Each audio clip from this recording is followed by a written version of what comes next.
My apartment burned down, family chat went silent, then they announced steak night. I packed my kids' toys and left town. A week later, they tried to borrow my GoFundMe.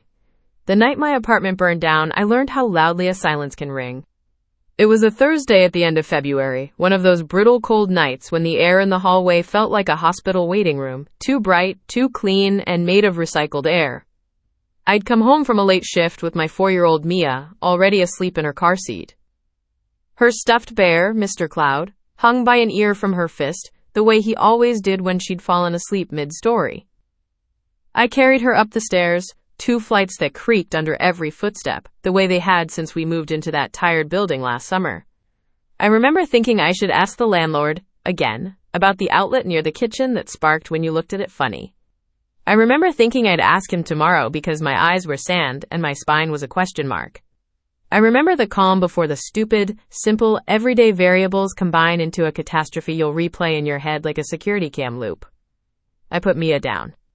I reheated half a bowl of chili, the kind that tastes like a Band-Aid when it's been in the fridge too long, and I stood by the sink scrolling the group chat labeled Family 24/7, a name none of us could say without an eye roll. My brother Evan had sent a photo an hour earlier. His new grill on the patio, glossy and stainless, like a spaceship that makes you steaks instead of taking you to Mars. There were 13 heart reacts and 1 yum from my mom, Karen, who always typed like a teenage girl lost inside her own emojis. I let the phone go dark on the counter and spooned chili into my mouth, burning the roof and deciding that was that. Toothbrush, face wash, bed. Tomorrow, I'd ask Mr. Doyle about the outlet. I promised myself I would. Mia coughed once in her sleep. I tiptoed in, pulled the blanket up to her chin, and smoothed her hair. She dreamed the way kids do, full-bodied, limbs thrown wide, confident the world would catch them. I turned to go. And the smoke alarm chirped. Once, twice. The third time wasn't a chirp, it was a scream, and behind it a smell like pennies in a toaster. I pivoted. The wall behind the cheap TV stand looked wrong, as if the paint had gone oily. Then it burped a ribbon of dark smoke that rose, thickening. Everything that happened after is both a blur and a frame by frame. I grabbed Mia. I grabbed Mr. Cloud. I yelled, "Fire!" the way you're supposed to. But I was already down the hall toward the stairs, the alarm stomping on my heartbeat. The neighbor's door swung open, and Mr. Patel's eyes went saucer-wide. The kind of honest shock that says the world you were in a second ago is gone. I don't remember locking the door. I don't remember finding my keys. I remember cold air that stung my lungs like it was chewing them. I remember the hiss of the first extinguisher. I remember the pop of something in my kitchen. Maybe a can, maybe the outlet itself, like it finally had its say. I remember the color of the night sky above the parking lot. A bruise. And then the bottom fell out. Fire steals time. 1 minute you're inside your life, next you're outside it, watching as fluorescent cones and a fire engine and 3 breathing firefighters perform the ritual only they know how to do. Run toward heat. Mia tucked her face into my neck while Mr. Cloud's soft fur rubbed my cheek. She was mostly silent. That incredible 4-year-old bravery that's half trust, half not knowing. Once she whispered, "Is the dragon mad?" And I said, "He's loud, but he's leaving." We stood there, barefoot on asphalt. I hadn't grabbed shoes in the flurry. Some woman draped a blanket over my shoulders. A real wool one. Scratchy. And suddenly holy. A siren distant, then horrifyingly close, then suspended. The sound that means help is here. The sound that means something is really, truly wrong. It's funny what goes slow in a disaster. The part where the fireman with a mustache that curled at the ends asked, "Anyone else inside?" went slow enough for me to hear the tiny click when I shook my head, no. Slow enough for me to be grateful and guilty at the same exact time. Eventually, someone put us, me, Mia, Mr. Cloud, into the back of a patrol car because it's warmer. A woman with a clipboard took our names. "Do you have anyone you can call?" she asked, as if she'd never said those words before, and I nodded because, of course I did. I had a group called Family 24/7. I had people who loved to tell the story of how I always land on my feet. I had people. My hands shook so much I had to tap the passcode 5 times. I opened the group and my thumb hovered. What do you type when the wallpaper of your life is melting? The truth, probably. 10:14 p.m. Hannah, my apartment is on fire. We're outside. We're okay, but I need help. I added a photo because people believe photos in a way they never believe words. The photo was awful. orange wash, a slanted slice of my building with a dark smear around the living room window. A firefighter's reflective stripe, like the outline of a guardian angel if guardian angels wear gear. I watched the message status say sent, then delivered. Then the green dots of typing appeared from my sister-in-law Brittany, and my heart jumped, but the dots disappeared. The little read receipts chimed one after the other. Seen by Mom, Dad, Evan, Brittany, Aunt Linda, Uncle Gary, Grandma. I waited. I told myself people are startled. People are driving. People don't know what to say. I told myself a lot of things. 2 minutes. 5. 10. My phone felt heavier with every second. I held it like a lifeline that forgot it was a line. 10:23 p.m. Hannah, we're okay. Can anyone come get us? I left my car keys inside. Mia is cold.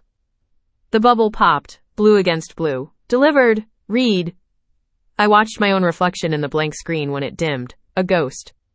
Mia's hair stuck to her forehead. Mr. Cloud's ear drooped. I tucked the blanket tighter. It smelled like something old and safe. At 12:07 a.m., 2 hours and some change after I had typed into the void, my phone pinged again. The ping was bright, cheerful. It was my brother Evan. Steak night! Attached. 3 photos. Evan holding up a ribeye with grill marks like a crosshatch of good fortune. Brittany pouring a glass of red wine. My parents in the background grinning, soft-lit, the word family, in an Etsy script that hung crooked on their kitchen wall. The caption, family first. I stared. I think I laughed, because my throat made a sound I didn't recognize. It wasn't cruel laughter, exactly. It was a noise that said, ah, so this is the shape of the thing. Mommy? Mia murmured. I tucked her hair again, kissed the top of her head, and said, we're okay. I promise. We're okay right now. In the morning, after the smoke thinned and the firefighters let us into the building, everything felt surreal, like a movie set that forgot it was a set. Soot made the walls look like they'd been underwater. The floor was an ashtray. My landlord, Mr. Doyle, wrung his hands near my door. I told them to check these units, he said to no one. I told them. I walked in holding a plastic bin someone gave me. I hadn't cried properly yet. I think some part of me refused to make this real. I moved like a diver, slow, careful. I picked up a photo of Mia with cake on her face. I picked up the thin folder, where I keep her birth certificate, our IDs, the things you don't know you need until you need them. I picked up Mr. Cloud's spare tied in a drawer, the decoy cloud for laundry days. I picked up 3 books, 2 pairs of socks that made a flake of snow on the ash when I shook them, and Mia's tiny rainbow raincoat that somehow had survived because it hung behind the bedroom door like a bright idea. I texted my best friend Taylor, 9:08 a.m. Hannah, please tell me your couch still remembers my shape. Taylor, say less, I'm coming. Do you need coffee? Taylor showed up in 15 minutes with coffee that tasted like sunshine and a bag with 2 toothbrushes, pajamas for Mia, and a phone charger because she understands the modern soul. She helped me carry the bin. She didn't ask what happened. She offered her shoulder, and I took it. We put Mia in the car seat, which was in my car, because I had parked far from the building, and maybe that was the best decision I never consciously made. The keys, a miracle, were in my coat pocket, where some past version of me must have tucked them. I started the engine with the shaky gratitude of a pilgrim. We didn't go to my parents' house. We didn't go to any relative. We drove across town to Taylor's apartment, a walk-up with a good plant in every window. Mia settled on the couch under a blanket with cartoon dogs and fell asleep like someone had unplugged her. I watched her chest rising and falling, and I felt everything at once and nothing at all. Shock is an anesthesia that pretends to be a friend. By noon, I had called my insurance. I had called Mr. Doyle. I had called the Red Cross, who gave me the list of what to do when your life catches fire. Get a copy of this. Notify that. Keep receipts. Breathe. Taylor put a notepad in my hand and said, write it down, or else your head will make an origami bird out of it. I wrote bullet points with shaky pen. Temporary housing. Work leave. Mia's preschool. Clothes. Food. A bed. A bed. At 1:20 p.m., my phone rang. It was my mom. Hi, I said, not trusting anything else. Oh, honey, she said, the way you say, oh, honey, when you've just remembered you left something in the freezer. Why didn't you call last night? I did, I said gently. I texted the group. We were at Evan's, she said, as if I hadn't seen. It was noisy. You know how your father is with his phone. Are you okay? We're okay, I said. I don't know everything we need yet. I'm at Taylor's. Good, she said. I would have told you to go there anyway. Your Aunt Linda says to keep this off Facebook, okay? People talk. Mom, I said. I'm just saying, she pivoted. We want to help. You know we do. Your dad's got that volunteer thing this week, and your grandmother's church has a thing, and I'll let you know what I need, I said. And I meant it 2 ways. I meant I'd make a list. I meant I was drawing a chalk line around Mia and me. An hour later, Aunt Linda texted. Aunt Linda, sweetie, I heard. So awful. But listen, be careful with airing things publicly. It reflects on the family. If you need funds, we can do something tasteful. I stared at the word tasteful until it went out of focus. Then I opened a browser and I made a GoFundMe. Not because I wanted to be that person. Not because I love the idea of being a story people comment on. I did it because I had $1,000 problems and a $4 bank balance after the rent that was just paid for a place that now smelled like scorched crayons. I did it because the Red Cross brochure said neighbors may want to help, and my neighbors were mostly strangers who had helped me carry bins down charred stairs while my family had posted about a ribeye. The campaign title was as plain as a brown paper bag, Help a Single Mom After Apartment Fire. The description was more like me. I wrote, on Thursday night, my 4-year-old daughter Mia and I escaped a fire in our unit. We're safe. We're staying with a friend. We need help with a security deposit, clothes, basic furniture, and groceries, while I sort out insurance. If you can help, thank you. If you can share, also thank you. I'll post updates and receipts because transparency matters. Taylor read it, nodded. Good, clear, humble without apology. You think people will call me a scammer? I asked. They can try, Taylor said, but we have photos and a fire department report, and also your face. I posted the link. I texted it to 3 friends. I didn't send it to the family chat. I wanted to, the way you want to touch a bruise, but I didn't. Instead, I put my phone face down and went to the kitchen to help Mia make a peanut butter sandwich in a way that made her feel like the project manager. The donations trickled in like rain that eventually makes a river. $10 with a note for Mia's blanket. $25 from a woman I worked with 3 jobs ago. $100 from a neighbor I only vaguely knew, who wrote, you held the door for me the day my arms were full. Someone anonymous donated $50 with the comment, been there. It gets better. Every ping felt like a heartbeat monitoring machine saying, still here, still here. That night, Mia slept in Taylor's guest room on an air mattress. It squeaked when she turned. A tiny sound of newness. I sat at the kitchen table and opened my planner, the one I had grabbed with the Port Authority level focus of someone who knew the month ahead would devour her if she didn't name the days. I made categories, I made plans that were more like prayers. Taylor set a mug of chamomile next to my hand and squeezed my shoulder the way best friends know is the difference between dissolving and dissolving into someone's arms. By Sunday, I had a spreadsheet. You read that right. Trauma will make you weirdly competent at a few things. I had columns like donation, date, note, use. I tallied what people had given. I matched it to a list that looked like the inside of a hardware store cashier's head. Mattress, twin sheets, space heater, 2 towels, 3 shirts size 5T, 1 pair of boots, size 9. I felt grounded making the math talk to the needs. I posted an update with a photo of Mia holding Mr. Cloud on the air mattress and wrote, Day 3, thank you. Today we bought socks and groceries. Here's the receipt. Next purchase. A bed frame and a dresser so she doesn't live out of a bag. I cannot overstate how much this helps. Click post, breathe. And then my phone lit up with the family again. Mom, I see you did one of those GoFundMes. I wish you'd talk to us first. Aunt Linda, honey, Facebook is buzzing. This looks like begging. You don't want to be that person. Let's present it differently. Maybe a family fundraiser. I can coordinate donations privately. Me to myself. This is not a fashion show. I typed, erased, typed again, then wrote, I posted because I need help now. I'm keeping it transparent so people know exactly where their money goes. I appreciate any support that doesn't come with strings attached. No reply for a while. Then, Dad, we'll bring over a casserole later this week. I looked at the text and pictured a casserole at Taylor's house next to the pile of soot-streaked clothes I'd been trying to salvage, and I let the image pass like a bad radio station. Days passed. I made lists every morning. I crossed things off every night. Mia and I found a small rhythm inside someone else's apartment. Morning cartoons, a mid-afternoon walk, telling the plant named Martha good night, because Mia decided it deserved it. The GoFundMe ticked upward in 10s and 20s that made me cry in the shower. I made myself answer messages. I posted gratitude because it was real. I posted updates because it was fair. 1 week after the fire, the family group chat spoke to me like I had fallen asleep at a wedding and woke up during the speeches. Evan, hey sis, your GoFundMe is getting some traction. I see. Nice. So we have the charity event this weekend for the community center. Remember? We thought we could borrow your GoFundMe link to funnel donations. It'd be easier since you already have attention on yours. Then after, we'll settle up. I swear to you, I put the phone down and walked around the kitchen once. A full, tight circle. Like the way you do when you open a cabinet and forget what you wanted. Then I picked it up again, read it, and walked a second loop, because I wanted to be very sure I read what I read. Then I took a breath that went to my toes and came back, and I did the thing you do when you suspect gas. I opened a window, which is to say I brought it to the light.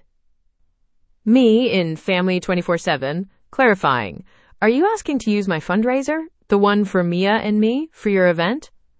Brittany, don't be dramatic. We're just saying any new donations could go to the event first. It's for a good cause. The community center helps families too, you know. Then we'll circle back to you after. Aunt Linda, this is the kind of thing families do. We share resources. It's about optics also. A GoFundMe looks, you know. If we channel it into a community event, it reads better. Mom, maybe this is a win-win. Evan's right. There's so much attention right now. Leverage it.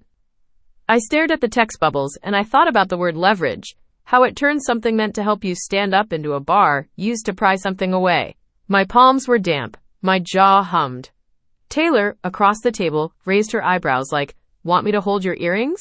And I shook my head. I could do this with my words. Me, no. The answer is no. The donations were given to help me and Mia find housing and essentials after a fire. I won't reroute them. I won't borrow them. It would be dishonest to the donors, and it would hurt my child. Please don't ask again. Evan, wow, okay, we're just asking. No need to be selfish. The center literally hosts daycare. Think bigger than yourself for once. Brittany, you've raised enough to get back on your feet. We'll replace it after the gala. You'll be fine. This is constant crisis with you. Aunt Linda, families make sacrifices. Also, the word borrow is harsh. We're coordinating. Me, I said no. Full stop. Silence. Then, Mom, we'll talk later. Which was either a promise or a threat, depending on if you'd seen how we talk. I locked my GoFundMe comments and posted an update because transparency can be a shield. Update. Someone asked me to redirect these funds. I will not. Every dollar here will go to housing, clothing, food, and essentials for my daughter and me.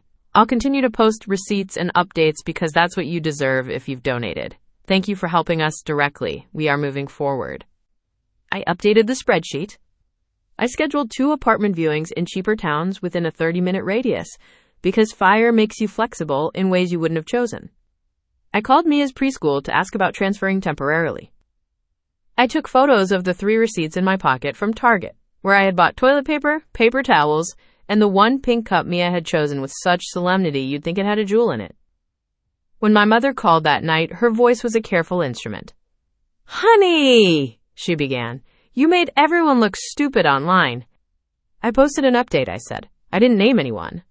You didn't have to, she said darkly. People know. They read between lines. Your grandmother is upset. Your aunt is very upset. Evan and Brittany have been planning this gala for months. I had a fire last week, I said. I've been planning to keep my child warm and fed for 4 days. You're always like this, she sighed. All boundaries and statements. You think you're better than us because you make lists. I think I'm a mother, I said, and I am saying no. Well, she said, voice tight. 2 donors are family friends, and they said if their money isn't used properly, they'd rather have it back. Did they donate? I asked. Who? How much? Because the only people I've seen donate are neighbors and friends, and a woman named Teresa, who I swear I served coffee to once 3 years ago. That's not the point, she said. It's the principle. I'm actually allergic to that phrase, I said, which was maybe petty but also true. If someone wants a refund, tell them to message me through the platform. I'll handle it. Hannah. Good night, Mom, I said, because the only way to end certain songs is to press stop. I won't pretend I didn't cry after. I did, into a dish towel, standing by Taylor's sink like I was decanting my entire head. Taylor handed me a glass of water and let me be ugly. Later, she sat with me on the stoop because outside air tells you your body has edges. "Let me say it," she said, lifting a finger. "It's insane to ask you to borrow your disaster money for their party." "It's a gala," I said, watery. "It's a party in fancy clothes where they say the word impact 100 times, she corrected gently. "And they would have never kept track if you hadn't insisted on transparency. Do you know how many people would use those funds for a weekend trip and call it family mental health?" I laughed, the kind that cracked a little in the middle. "Don't make me like them," I said. "I won't," she said, and bumped my shoulder with hers like an oath.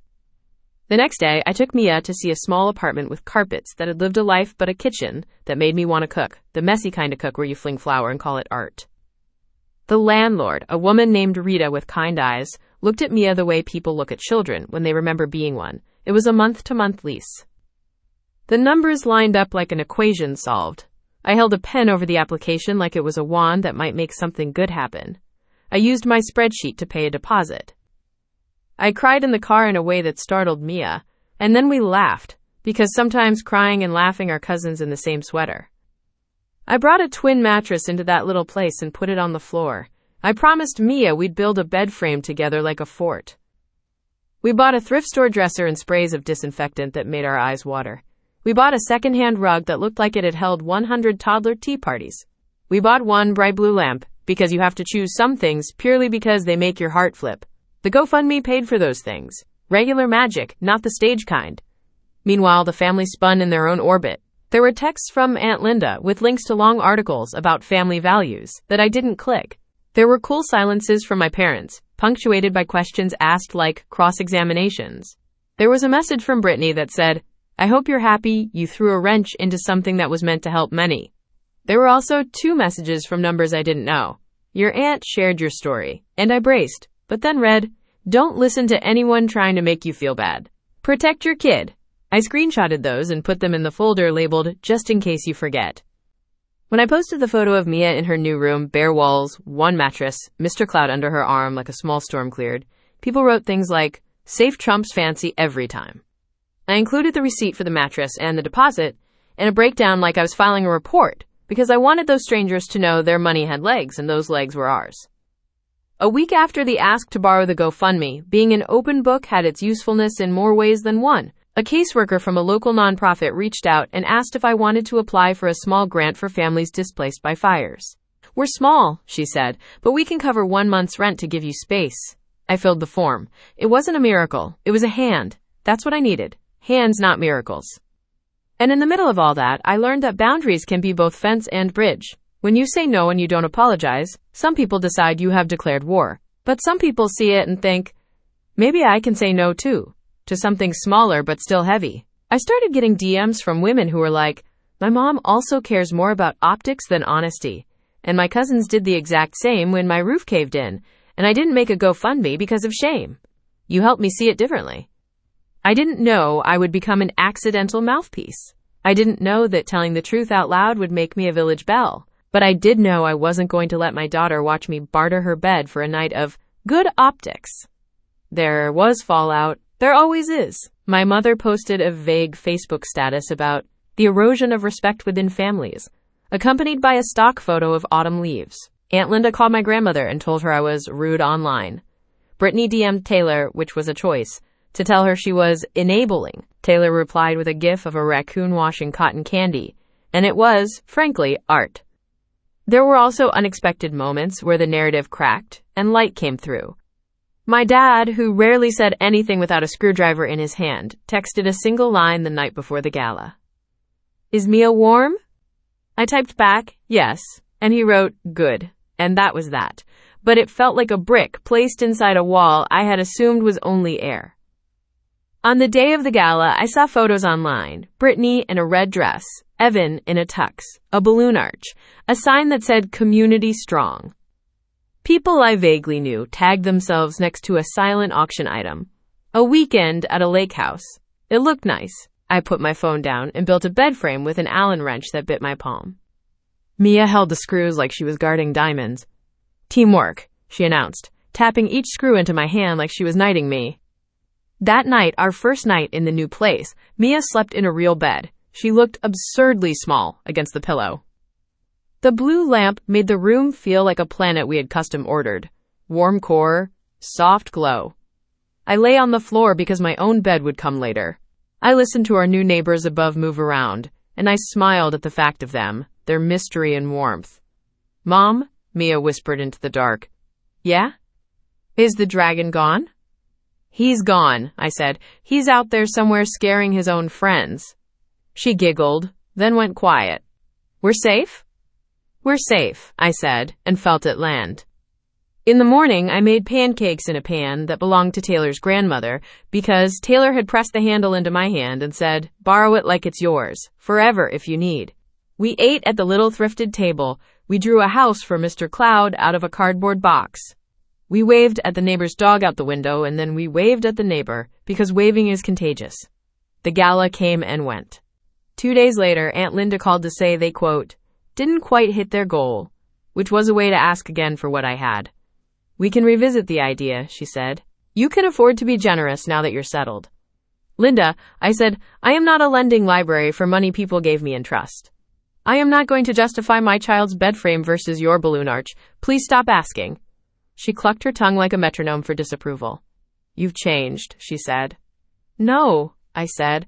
"I've always been this way. You're just noticing because I stopped making myself small enough to slip under your expectations." She told me I was dramatic, a word that makes me want to stand on a stool and perform an opera. "I'm not," I said. "I'm dry, actually, and very tired. Goodbye." The next day, 2 anonymous donations came through with notes. "For the bed frame. For the first night you slept." I cried, again, because apparently I am a fountain now. I posted a photo of the blue lamp, because why not? Beauty is also an update. As the insurance ground its gears and the landlord issued statements that sounded like, "Who could have known?" while my photo of the burnt outlet sat in my camera roll like an embarrassing before, the world kept being its weird, obstinate self. Mia learned a new song at her new preschool about a sunbeam. I learned the names of our new neighbors. The supermarket cashier complimented my earrings, and I felt oddly seen. I went back to work one morning, and the smell of coffee made me want to cry in a way that was healthy this time, because good smells can be proof of normal. A month out, I wrote an update on the fundraiser. A long one. I wrote about the deposit paid, the bed bought, the dresser found, the little rug with a tea party history. I wrote about how the insurance would cover some, but not all. I wrote about the grant from the nonprofit and how thank you was the thinnest ribbon around something huge. I wrote I grew up in a family that taught me to be more worried about appearances than about actual wounds. I'm trying to unlearn that in real time, and you all are helping. You told me with your $10 gifts, we see the wound, not the optics. I'm making that my family motto. I'll print it instead of hanging another Etsy script word. I'm kidding. Mostly. People responded with those strings of comments that feel like a quilt. Others told me their own stories. House floods, medical bills, the ways we all keep almost drowning, and how we hold each other up by the hair sometimes. I felt held. If you're wondering about my mom, she came around exactly the way she always does. Sideways. She dropped off a bin labeled kitchen stuff, with 3 things I actually needed, and 7 things she thought I needed. She stayed 15 minutes and pretended to rearrange the spoons, and then she hugged Mia too long and left. Later, she texted a photo of my old high school team jacket that she had found, and I texted back a heart because certain languages are limited and that's okay. If you're wondering about Evan and Brittany, they've stopped texting me directly, and they post a lot about giving back now. Once, Evan wrote under one of my updates, "Proud of you, sis," and I didn't know how to metabolize it, so I liked the comment. Maybe that's the next version of our relationship. 2 people who like things they don't fully understand about each other. If you're wondering about Aunt Linda, she sent me a PDF titled The Meaning of Gratitude, and I did not open it. Gratitude doesn't need a PDF. It needs specificity, hands, and sometimes a blue lamp. Here's the thing I want to put in a frame, the cheap kind with surprisingly good glass. I didn't become a hero for saying no, I became a parent. Parents say no to things that will borrow their child's safety. Maybe I said it out loud into a space where people could hear, because I have a voice that threads through my filter less now. Maybe I said it loud because silence had gaslit me into thinking imitating a saint was the same as being a mother. It isn't. A woman messaged me yesterday. My sister asked to use my medical GoFundMe for her puppy's surgery. I thought I was insane for feeling angry. Thank you for giving words to my gut. And I thought, look at us. A chorus of guts. A choir of boundaries. I don't want to be known for a fire. I want to be known for the way Mia and I made a bed that squeaks when she turns, and how we learned what the good things in the dark are named. Some nights when I tuck Mia in, she asks, "Are we lucky?" Because kids are philosophers. I think about the fire, the blue lamp, the spreadsheet, the gala. I think about silence that rings and pings that say still here. I say we are loved, which I think is the truer answer. If saying no makes me the villain, then fine. I can be the villain with a receipt for a twin mattress and a kid who sleeps safe. I can be the villain who checks the outlet twice and takes photos and posts updates like a bureaucrat of survival. I can be the villain who builds bed frames with Allen wrenches and swears quietly at the last screw. I can be the villain who teaches her kid that family is a verb before it's a noun, a doing before it's a grouping, and that when dragons come, we don't invite them to dinner. We shut the door, turn on the blue lamp, and tell stories about how we lived. Even if my family never admits it, even if Aunt Linda prints out my fundraiser and highlights it with 12 colors, even if Evan and Brittany post a photo next week with the caption, "Family means everything," even then, the bed frame will creak in the wonderful, ordinary way beds creak. Mia will sleep, Mr. Cloud will flop, morning will come. And I'll make pancakes in a pan that used to be Taylor's grandmother's, and we'll call it ours now, because some things are borrowed in the good sense. That's leverage of a different kind. Not to pry something away, but to lift. That's the story. That's the update. That's the way we waked through the smoke and into a room with light we chose. If you've made it this far, thank you. Not a platform, thank you. A face-to-face, hands-to-hands, thank you. We're okay. We're moving forward. We're building a life one screw, one cup, one blue lamp at a time.